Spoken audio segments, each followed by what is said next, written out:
Dit woestijnlandschap is zo'n 7500 kilometer rijden, maar deze vreunenploeg uit Weensum, Lollum en Waaxes brengt het een stuk dichterbij. Het idee om uit te doen om de Amsterdam Dakar Challenge ontstier na een repetitie van haar chanticoor Sterk Spul.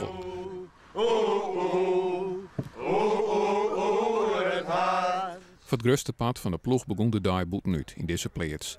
De trein motors en het zie binnen elk voor ongeveer €400 kost en worden in Dakar faald van een ziekenhuis in Gambia en waterputten.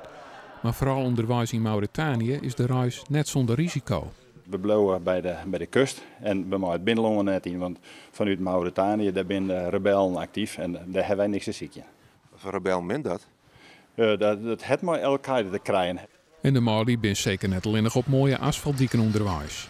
Nee, het is eigenlijk zo'n 2 treden gaat echt tussen de Sahara en naast de dik of de rood. En daar hebben wij voor gekozen. De Friese winter werd verruilen voor de Noord-Afrikaanse zinnen. Familie en vrienden bleven achter en liet je geen grote probleem te hebben met dit avontuur. Nee, nu is het ook, ze zijn eraan toe en ik ben er ook aan toe, dus gaan. En dan gaat de karavaan op weg naar Lollum, dat vrienden, familie en het chanticoor kleerstaan voor het finale afskiën. En daar valt op dat het toch geen gewoon afski is. De laatste tuut, elkaar nog even lekker aankroepen en dan wordt het gaspedaal intrapen om hoe het nog in Frankrijk aankomen te kennen. Op 1 december was ze weer verwachten. En de thuisfront houdt hem goed. Met mij gaat het goed. Ik neem even een bakje koffie.